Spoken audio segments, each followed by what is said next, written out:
En grand 3, nous allons voir le travail et la puissance mécanique dans le cadre d'une rotation. Voilà, quand on parle de rotation, c'est quelque chose qui tourne par rapport à un axe donné. Voilà, donc grand 3, travail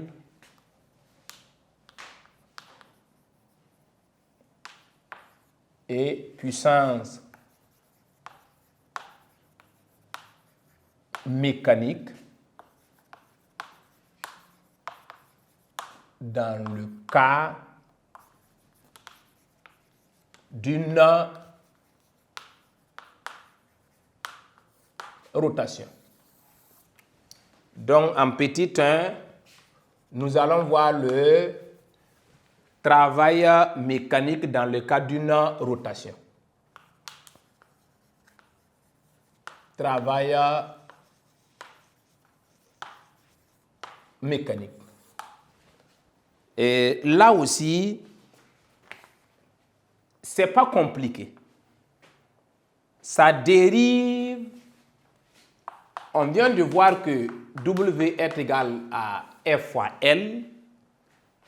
Quand on parle de L, ça veut dire que la direction de la force là est horizontale.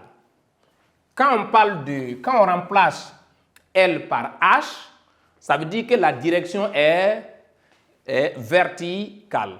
Maintenant, si nous sommes dans le cadre d'une rotation, voilà, ça veut dire que nous sommes dans le cadre d'un cercle. Voilà. L maintenant, c'est quoi? Et le L là, ça peut être un tour, ça peut être n tour.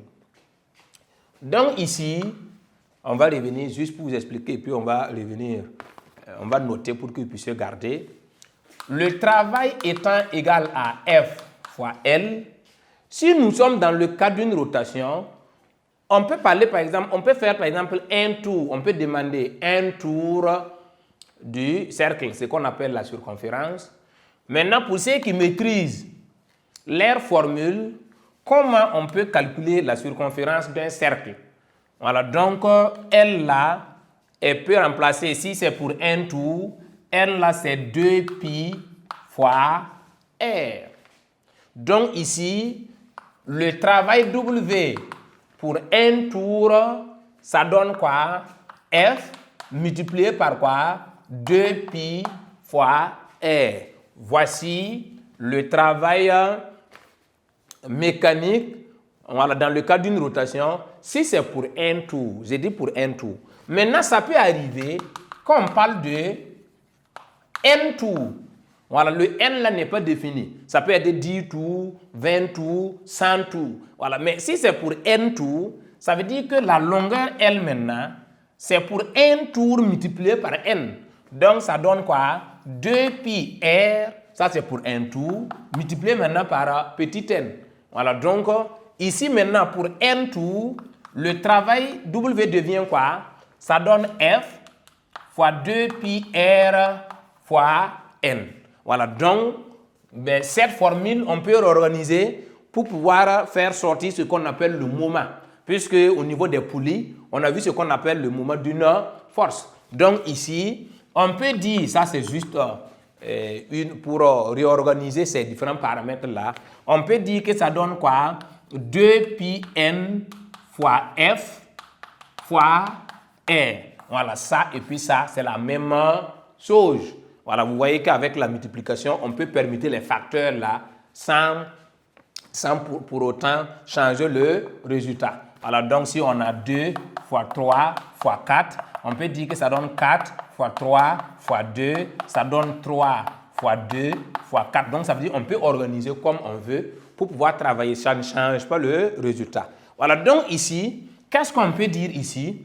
Le F fois R au niveau des poulies là, on va dire que F fois R là c'est le moment. Donc on peut dire que W, en plus de 2pi n fois F fois R là, on peut dire que ça donne 2pi n fois moment. Donc voici les deux expressions du travail mécanique dans le cadre d'une rotation. C'est même pas compliqué. Voilà, donc on va résumer ça, voilà, pour que vous puissiez retenir.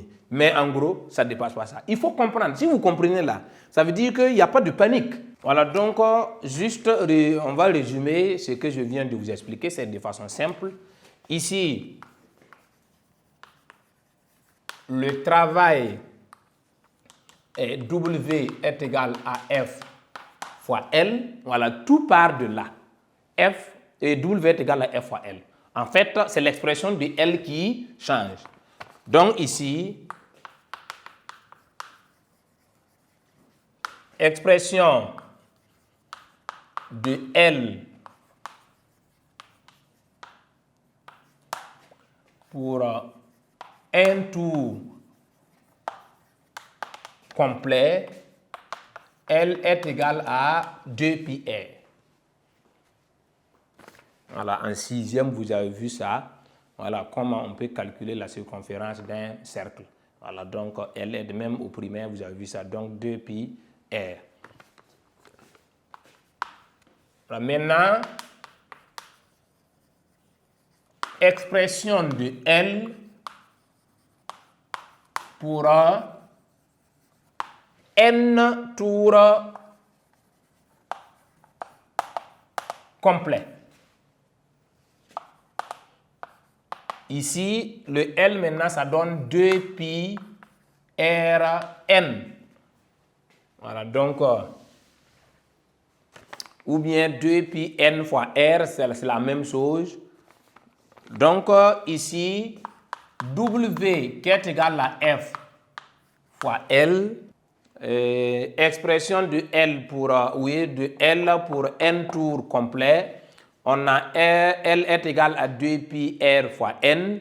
Donc ici, on va remplacer la valeur de L là par n tours, la valeur de L pour n tours complet. Donc ici, on peut dire que W est égal à F fois 2πr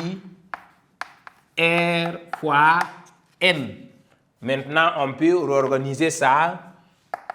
On peut dire que ça donne quoi?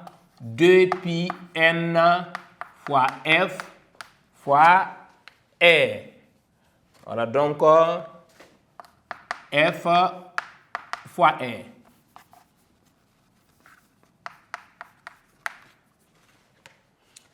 Voilà, donc voici la formule de W. Maintenant, or, on a F fois R, c'est égal au moment. Donc ici, moment est égal à F fois R. Donc ici, on peut remplacer F fois R par sa valeur. Donc W, ça donne 2πn fois moment. Voilà, donc voici les deux expressions de W. Voilà, donc en fait c'est une même expression, mais ça dépend des données. Voilà, donc le moment, on a vu ça au niveau des poulies.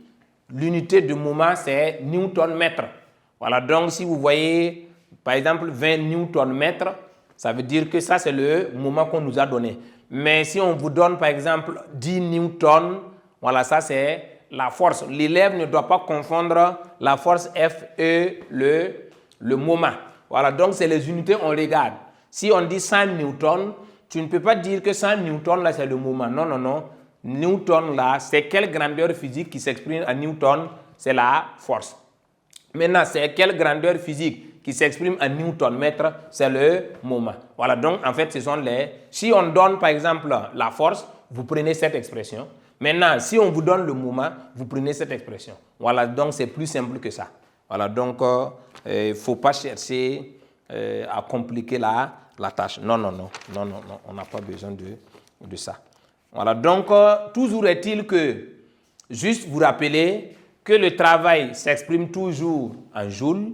Voilà, donc quelle que soit l'expression du travail W, le travail W s'exprime en joules. Voilà, donc la valeur de pi, voilà, normalement en secondes, puisque comme la calculatrice est autorisée, voilà, donc on n'a pas besoin de remplacer par 3,14.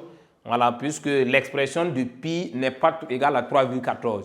Voilà, donc c'est l'expression simplifiée qu'on nous donne pour pouvoir appliquer. Mais comme nous ne sommes pas en seconde, voilà, donc au cas où si on vous demande on vous donne un exercice et puis on demande d'appliquer, voilà, donc c'est 2 multiplié par 3,14. Cette fois-ci, on va prendre pi comme étant 3,14 pour pouvoir travailler. Maintenant, le n, est-ce qu'il s'agit de 1 tour, 2 tours, 3 tours, ainsi de suite? De toute façon, l'exercice va vous donner cette information-là. Maintenant, si on vous donne la force et puis le rayon également, c'est une distance. Donc, le rayon R là, doit être en mètres. Voilà, donc si on vous donne ça en centimètres, il faut convertir. Voilà, donc c'est important. Les unités ici, il faut être vigilant parce que tu peux faire un travail et puis bon, au finish, avec les unités, tu le trouves avec 0. Voilà, donc réellement, il faut être vigilant concernant ces exercices-là. Surtout, il faut être vigilant concernant les unités. Voilà, donc voici en gros ce qu'on peut dire concernant le petit 1.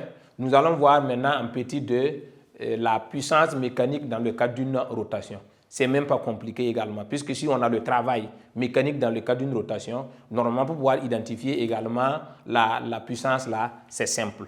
Voilà, donc en petit 2, nous allons voir ce qu'on appelle la puissance mécanique dans le cadre d'une rotation, puisque nous sommes au niveau de grand 3. Voilà.